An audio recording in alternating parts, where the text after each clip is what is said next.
नमस्कार दोस्तों, कल्पना कीजिए आज से ठीक 10 साल बाद आप अपने सबसे प्यारे इंसान को बचाने के लिए अस्पताल के बाहर खड़े हैं।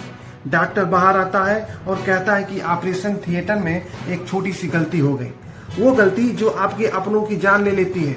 तब आपको एहसास होगा वो गलती उस डॉक्टर ने नहीं की थी, वो गलती उस भ्रष्ट सिस्टम ने, जिसने चंद रुपयों के लिए काबिलियत को बेच दिया और मेडिकल की कुर्सियों पर डॉक्टर्स नहीं रिश्वतखोरों को बिठा दिया गया। जी हाँ, क्या आपको सच में लगता है कि नीट का पेपर लीक होने से सिर्फ उन 24 लाख बच्चों का भविष्य बर्बाद हुआ है?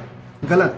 ये लड़ाई सिर्फ एक एग्जाम की नहीं है दोस्तों, ये हमारे देश के आने वाले कल की हत्या है।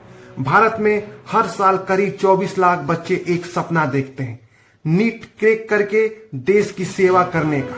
यह सिर्फ एक परीक्षा नहीं है, यह भारत के उस मिडिल क्लास और गरीब परिवार की उम्मीद है जिसके पास आगे बढ़ने के लिए जमीन जायदाद नहीं, सिर्फ एक कलम होती है। एक माँ जो अपने सोने के कंगन गिरवी रख देती है, एक पिता जो कड़कती धूप में 12-12 घंटे मजदूरी करता है ताकि उसका बेटा या बेटी देश का सबसे बेहतरीन डॉक्टर बन सके।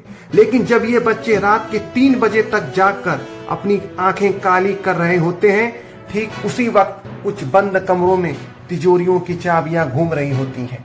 20 लाख, 30 लाख, 50 लाख बच्चों के कई सालों की मेहनत की कीमत इन दलालों की मंडियों में तय होती है। यह सिर्फ पेपर लीक नहीं है दोस्तों, यह है देश के सबसे ईमानदार और मेहनती वर्ग के भरोसे का मर्डर है। और अब सुनिए वो सबसे कड़वा सच जो कोई मीडिया या नेता आपको नहीं बताएगा। हर साल हम रोते हैं कि देश के सबसे ब्रिलियंट दिमाग, हमारे डॉक्टर्स, हमारे इंजीनियर्स विदेश क्यों भाग जाते हैं। हम इसे ब्रेन ड्रेन का नाम देकर युवाओं को कोसते हैं, लेकिन असली सच ये है कि कोई भी युवा अपना देश छोड़ना नहीं चाहता। ये सड़ा हुआ सिस्टम उन्हें लात मारकर बाहर निकालता है। जब एक 18 साल का बच्चा अपनी पूरी जवानी किताबों में झोंकने के बाद देखता है कि सिस्टम में ईमानदारी की कीमत शून्य है, तो वह इस व्यवस्था से नफरत करने लगता है।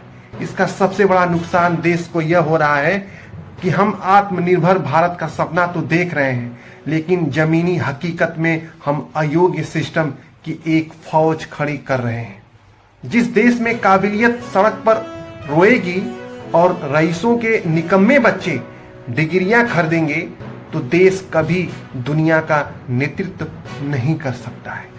एक समाज के तौर पर हम बहुत आगे बढ़ चुके हैं, हम चांद पर पहुंच गए, हम डिजिटल क्रांति की बातें करते हैं, लेकिन अगर हम अपने बच्चों को एक पारदर्शी और ईमानदार परीक्षा प्रणाली नहीं दे सकते, तो हमारी सारी तरक्की खोखली है। आज बात सिर्फ नीट के छात्रों की नहीं है, आज बात आपकी और मेरी है और इस देश के आने वाले कल की है। अगर आज हम चुप रहे तो आने वाली पीढ़ियां हमसे पूछेंगी, जब इस देश का भविष्य सरेआम नीलाम हो रहा था तब आप क्या कर रहे थे। अपनी देशभक्ति को सिर्फ 15 अगस्त के लिए मत बचा कर रखिए। इस वीडियो को देश के हर कोने तक पहुंचाइए, अपनी आवाज उठाइए, इससे पहले कि बहुत देर हो जाए।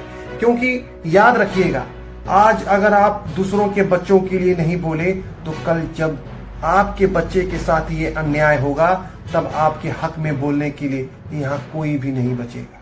फैसला आपका है, आपको देश में काबिलियत चाहिए या सिर्फ नोटों की गड्डियां। वीडियो को शेयर कीजिए और अपनी आवाज बुलंद कीजिए। जय हिंद।